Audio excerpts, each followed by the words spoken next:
Hello students. आज की tutorial video में हम अपना आगे का बीएसटी का शुरू कर रहे हैं। टेक्निक्स ऑफ साइंटिफिक मैनेजमेंट पे थी। Let us now discuss techniques as specified by him बोले तो टेलर ने क्या क्या टेक्निक्स स्पेसिफाइड करी थी।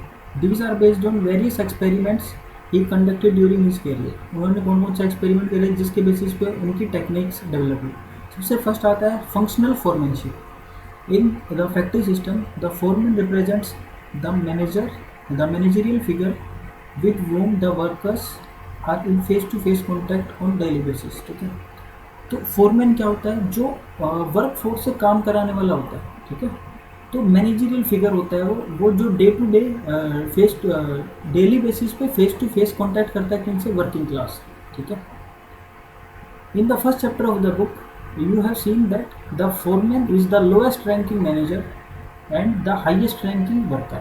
ठीक है, तो वर्कर्स का बॉस समझिए, जो उनसे काम कराता है, सुपरवाइजर समझ लो। ठीक है, कि फैक्ट्री लेवल में सुपरवाइजर्स होते हैं जो वर्किंग क्लास से काम कराते हैं, तो उसको बोलते हैं फोरमैन बोलते हैं। ठीक है, और वो सबसे हाईएस्ट वर्कर रैंकिंग वर्कर होता है। वर्कर की रैंक में सबसे हाईएस्ट रैंक उसकी होती है।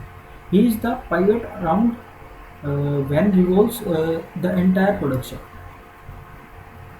Planning, implementation and control. सारे काम किसके होते हैं? उसके होते हैं, फोरमैन के। ठीक है, thus Taylor concentrated on improving the performance of this role in the factory setup। ठीक है, in fact he identified a list of qualities of a good foreman supervisor and found that no single person could fit them all। ठीक है, तो क्या उसने Taylor ने क्या देखा कि सुपरवाइजर जो है उनको सब क्वालिटीज़ में हर कोई फिट नहीं हो पाता। ठीक है, this prompt him to suggest functional foremanship through 8%। तो उन्होंने 8% में डिस्ट्रीब्यूट कर दिया इस चीज़ को। Taylor advocated separation of planning executive function. तो प्लान करने वाले अलग लोग होंगे और उस प्लान को एग्जीक्यूट करने वाले अलग होंगे। उन्होंने टेलर ने ऐसे सेपरेट कर दिया।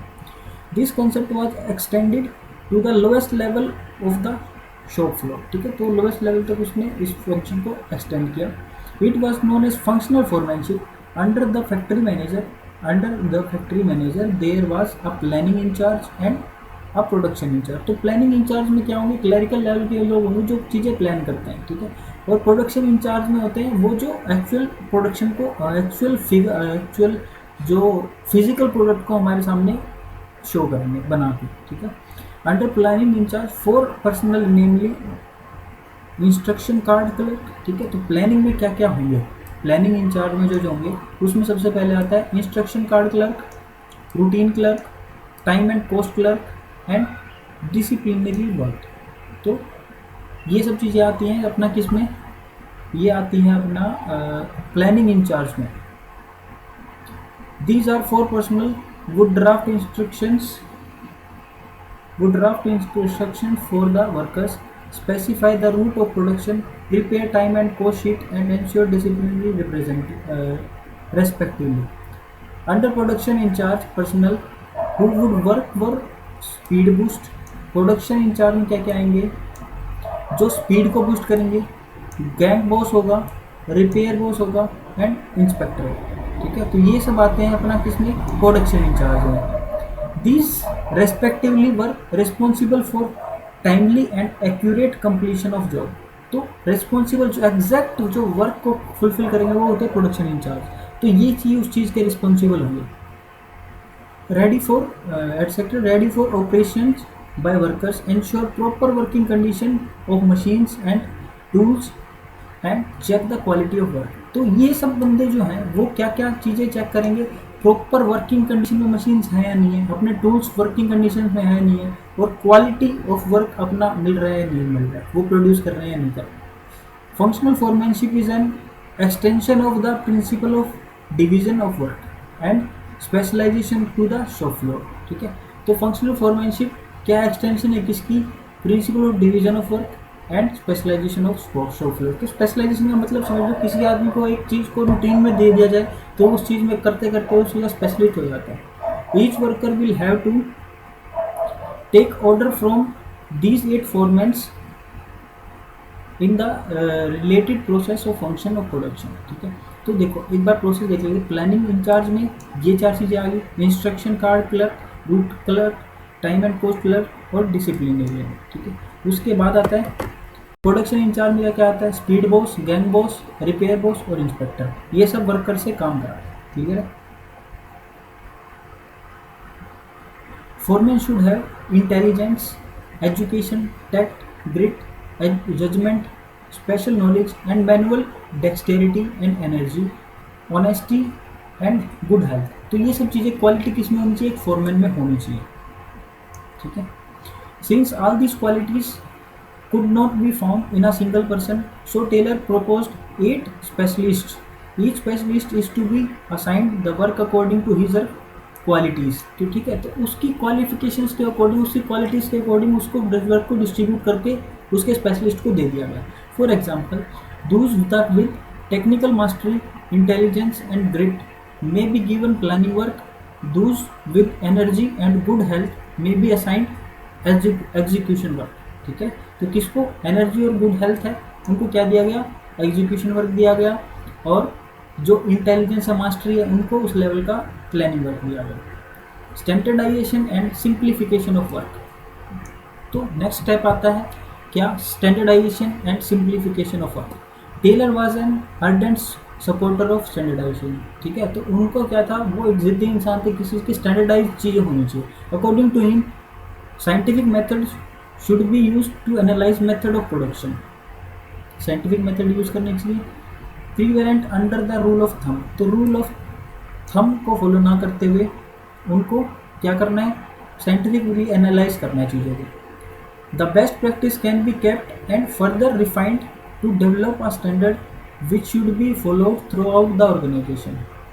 This can done through work study techniques which include time study. ठीक है, तो उन्होंने डिफरेंट स्टडीज़ इन्वेंट करी जिसके थ्रू इस चीज़ से स्टैंडर्डाइजेशन का कंप्लीट किया गया। ठीक है, time study, motion study, fatigue study and method study. ठीक है, which are discussed further in the chapter. It may be pointed out that even the contemporary techniques of business process including re engineering, kaizen, continuous improvement बोलते हैं, इसका मतलब होता है continuous improvement, benchmarking are aimed at standardizing the work. ठीक है, standardization refers to the process of setting standards for every business activity. It can be standardization of process, raw material की standardization, time, product, machinery, methods and working conditions. ठीक है, these standards are the benchmarks which must be adhered to during production. The objective of standardization are, क्या क्या objectives थे, to reduce a given line or product to fixed type। ठीक है, तो product जो हमें बनाना है उसका टाइप, साइज और कैरेक्टरिस्टिक्स ये स्टैंडर्डाइज करना होता है। ठीक है, तो हर चीज़ सिमिलर हो। ठीक है, to establish interchangeability of manufactured parts and products. ठीक है, तो इंटरचेंजेबल एबिलिटी ये स्टैंडर्डाइज करेंगे। To establish standards of excellence and quality in material, तो मटेरियल की गुड क्वालिटी को स्टैंडर्डाइज किया। To establish standard of performance of man and machine. ठीक है, तो उनको मशीन और मैन की परफॉर्मेंस को स्टैंडर्डाइज किया। तो इन चीज़ों में उन्होंने डिस्ट्रीब्यूट किया। Simplification aims at eliminating superfluous various size and dimensions, while standardizing implies devising new varieties instead of existing ones। ठीक है, तो स्टैंडर्डाइजेशन का मतलब क्या हुआ कि न्यू वेराइटीज़ को इन्वेंट करना, और सिंप्लीफिकेशन का मतलब क्या हुआ, जो लेंथी प्रोसेस थी उनको डिमिनिशिंग करना। ठीक है, simplification aims at eliminating unnecessary diversity of product, तो अननेसेसरी जो डाइवर्स प्रोडक्ट थे उनको डिस्ट्रीब्यूट करना, उनको एलिमिनेट करना। It results in saving cost of labour, machines and tools. तो एज अ रिजल्ट क्या हुआ स्टैंडर्डाइजेशन का और सिंप्लीफिकेशन का, हमारी cost of labour, machines, tools वो सब रिड्यूस हो गए। It implies reduced inventory, fuller utilization of equipments and increase turnover में इंक्रीज हुआ, हमारे रिसोर्सेज फुली यूटिलाइज हो गए और हमारी कॉस्ट कम है। Most large companies like Nokia, Toyota and Microsoft etcetera have successfully implemented standardization and simplification. This is evident from their large share in their respective markets. ठीक है, तो हमने क्या पढ़ा आज की क्लास में? हमने ये पढ़ा कि फंक्शनल फोरमैनशिप होनी चाहिए। टेक्निक्स जो है जो टेलर ने इन्वेंट करी उसमें सबसे पहले फंक्शनल फोरमैनशिप होनी चाहिए। फोरमैन्स को डिस्ट्रीब्यूट करना चाहिए प्लानिंग इंचार्ज और प्रोडक्शन इंचार्ज में। उसके बाद हमने पढ़ा स्टैंडर्डाइजेशन और सिंप्लीफिकेशन ऑफ वर्क करना चाहिए, जिससे क्या हुई चीज़ें बहुत अच्छी आएंगी और सिमिलर टाइप के प्रोडक्ट हम प्रोड्यूस करेंगे और कॉन्फ्लिक्ट्स नहीं होंगे। क्लियर है? नेक्स्ट क्लास में हम मेथड स्टडी, मोशन स्टडी वगैरह आगे क्लास में करेंगे। तो आज की क्लास में इतने रखते हैं।